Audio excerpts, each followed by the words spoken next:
नमस्कार, आप देख रहे हैं वैशाली टुडे बिहार। अभी हम जिस शख्स के साथ मौजूद हैं वो 5 साल सरपंच रहे हैं, 5 साल मुखिया रहे हैं और फिर इस बार पैक्स के चुनाव में अपनी किस्मत को आजमा रहे हैं। आइए इनसे हम जानने का प्रयास करेंगे कि 5 साल सरपंच रहे, मुखिया रहे, उसके बाद पैक्स का चुनावी मैदान में कूद पड़े हैं, तो क्या सोच कर आए हैं और क्या इनका मिशन है, इनसे हम जानने का प्रयास करेंगे।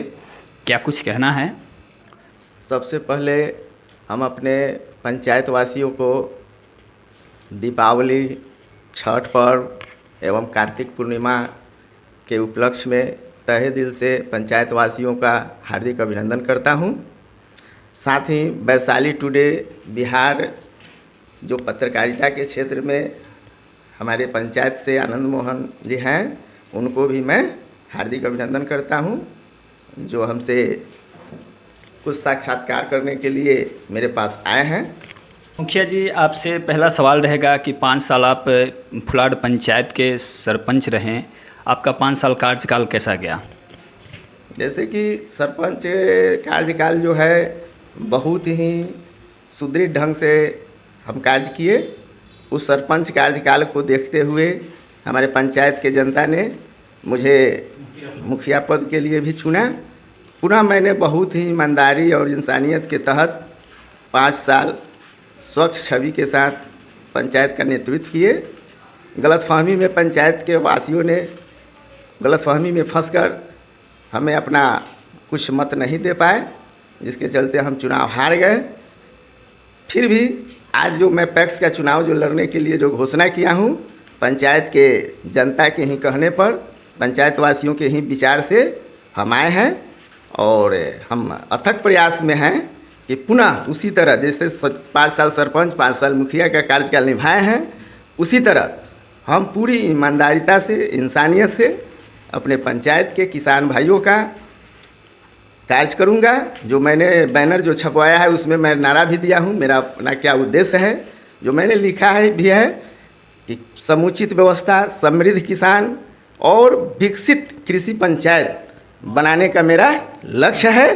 और मैं यह चाह रहा हूं कि पंचायत जो है वैशाली लेवल पर ही नहीं, राज्य लेवल पर भी नहीं, हमारा उद्देश्य है कि केंद्रीय नेतृत्व में मेरा नाम रोशन हो, पंचायत का नाम रोशन हो और पंचायत वासियों को मैं एक बहुत अच्छा पंचायत का कृषि प्रधान पंचायत बनाने का उपलक्ष्य लेकर के चुनाव मैदान में आए हैं। 5 साल मुखिया रहे, उसके बाद आपने शिक्षा के क्षेत्र में बच्चों को गैस पेपर बांटा, उसके बाद प्रोत्साहन राशि भी दिया, फिर भी आप चुनाव में जनता ने आपको नकार दिया। इसके बारे में क्या कहना चाहिएगा? जैसे कि विरोधी ने मेरे बारे में जो मैंने योजना अपना जो होता है दिया अपने तरफ से, मुझे शौक था कि मेरे पंचायत का लोग समझे कि मुखिया क्या होता है। और इसी के साथ हम पंचायत के बच्चा सबको जो अपना पुरस्कार राशि देते थे, गैस पेपर देते थे या 500 रुपये का जो है इनाम देते थे प्रथम श्रेणी से उत्तीर्ण करने वाले छात्र छात्राओं को। फिर भी जनता ने आपको नकार दिया। जनता को मेरे विरोधी ने बरगलाने का काम किया, गलत सजेशन दिया, कहा कि सरकारी योजना है, हम जीतेंगे तो हम भी देंगे, यही ले करके और थोड़ा सा गलतफहमी का शिकार हमारे जनता हुए। जो आज के डेट में ऐसा कुछ नहीं है। वह पूरे ऐसा नहीं है कि सरकारी योजना मेरे ही पंचायत में था, वह अदर बगल के भी पंचायत में वह सरकारी योजना होता तो होता, लेकिन जनता हमारे समझ नहीं पाए, गलतफहमी का शिकार हुए, जिसके चलते जो है चुनाव हम हारे। और उस गलतफहमी के शिकार में हमारा जनता भी अभी जो है उसका भुक्तभोगी है, सजा भोग रहा है। क्या लगता है कि 5 साल आप मुखिया रहने के बावजूद इतना सारा काम किए, फिर भी जनता आपको नकार दी है? पैक्स का आप चुनाव लड़ रहे हैं, इसमें जनता का क्या आपको सहयोग मिल रहा है? आप तो क्षेत्र में जा रहे होंगे ना अभी? इसे अभी तक जहाँ भी हम गए हैं, जहाँ भी लोगों से मिले हैं, सब लोग हमारे प्रति सहानुभूति दर्ज कराए हैं और बोल रहे हैं कि ठीक है, आप चुनाव लड़िए, हम लोग आपके साथ हैं, रहेंगे। इसी आशा में पुनः चल दिए हैं। और रह गया बात कि हम जो चले हैं चुनाव मैदान में, पर्सनल अपने व्यक्तिगत अपने परिवार के उपलक्ष्य में नहीं चले हैं। हमारा लक्ष्य है कि सामाजिक वर्क हो, मेरा नाम ज़्यादा से ज़्यादा लोगों के जेहन में रहे, जो अंतिम चरण तक मेरा नाम ले। जो हमारे पंचायत के पूर्व मुखिया थे राम निरंजन द्विवेदी जी, जो उनका नाम आज भी हर तबके के लोग, हर समुदाय के लोग लेते हैं। तो मेरा भी लक्ष्य है कि हर जाति से, हर समुदाय से, हर वर्ग के लोग, और हमारे न रहने के बाद हमारे बाल बच्चा को कम से कम लोग जाने कि यह फलाने मुखिया का बेटा था, सरपंच का बेटा था, या पैक्स यदि बन देंगे तो पैक्स का लड़का है। तो क्या लगता है कि आपके सामने जो चुनौती बन के खड़े हैं विनय राय, जो 10 साल से फुलाड़ पंचायत के पैक्स अध्यक्ष हैं, क्या लगता है आपके सामने कितना बड़ा चुनौती है? इसे अभी तक मेरे सामने कोई विशेष चुनौती नहीं है। ठीक है, रहा कार्यप्रणाली, तो कार्यप्रणाली तो जनता देख ही रहा है कि 10 साल उन्होंने क्या किया, 10 साल हमने भी क्या किया है। आपके लिए बड़ा चुनौती नहीं बन के आपके सामने खड़े हैं विनय राय? जैसे चुनौती के बारे में यदि हम सोच लेंगे तो चुनाव मैदान में हम जाएंगे ही नहीं। तो हमारे लिए चुनौती जनता न है, जनता फैसला देगी कि हाँ भाई ये अच्छा है या खराब है। फिर हम यदि आए हैं तो हम अपने बदौलत तो आए नहीं हैं। एक हमारे ही मैदान में चल देने से, बउआ लेने से, घूम लेने से तो ऐसा नहीं है कि हम ये हो जाएंगे। फिर इसका परिणाम सामने आएगा तो हमको अनुभव होगा कि हाँ जियालाल क्या थे, नहीं थे।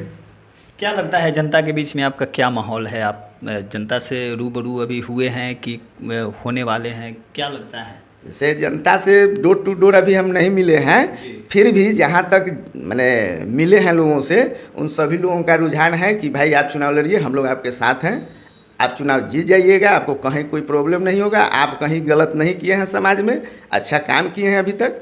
इसी उद्देश्य से हम जो है हैं। क्या लगता है जो 10 साल पैक्स अध्यक्ष रहे उनका कार्यकाल कैसा रहा? आपने तो इस पंचायत में रह के उनका कार्यकाल देखा होगा। वह कार्यकाल जो है वो जनता फिर पुनः बताएगी कि उनका कार्यकाल क्या रहा, नहीं रहा। वो हम पर्सनली क्यों बताएं? हम मैदान में आ गए हैं, चुनावी मैदान में आ गए हैं, तो गिला शिकवा जनता समझेगा कि क्या होना चाहिए, नहीं होना चाहिए। वो अपना परिणाम देखेंगे, हम अपना परिणाम देखेंगे, वो अपना कार्य देखेंगे, हम अपना कार्य देखेंगे। कार्य को ही देख करके ना जनता जो है सो हमको मत देगा या उनको मत देगा। जनता अगर आपको इस बार मौका दे देती है पैक्स के चुनाव में, तो क्या जनता के लिए क्या आप क्या कुछ करेंगे? हम तो ऊपर में बैनर में लगा दिए हैं कि समुचित व्यवस्था, समृद्ध किसान और विकसित कृषि पंचायत। मैंने कृषि पंचायत, किसान को हम चाह रहे हैं कि मैं हर स्तर से पंचायत का नाम रोशन हो।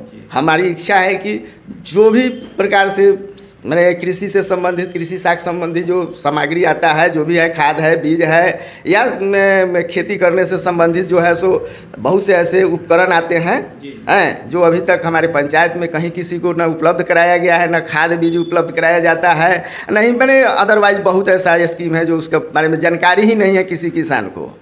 तो क्या नॉमिनेशन आप कब दे रहे हैं? नॉमिनेशन का भी तारीख हम नहीं निश्चित किए हैं, लेकिन संभवतः लगता है कि हम 11 तारीख को नामांकन करेंगे। लास्ट सवाल रहेगा आपसे, जनता को क्या संदेश देना चाहेंगे आप? जनता को तो संदेश हम दिए हैं ना। अब जैसे कहने का मतलब है कि जनता हमें अपना बहुमूल्य मत दे, और मैं उनके साथ एक खड़ा उतरने का एक ही शब्दों में कहा है कि पूरी ईमानदारी और इंसानियत के साथ पंचायत में हम कृषि से संबंधित कार्य करेंगे, जो किसान को कहीं इधर उधर भटकने की आवश्यकता नहीं पड़ेगा, और हम जहाँ तक होगा बहुत अच्छा से अच्छा कार्य करने का मैंने काम करेंगे। ये बात करने के लिए आपका बहुत बहुत धन्यवाद। आपको भी जो है हमारे तरफ से धन्यवाद।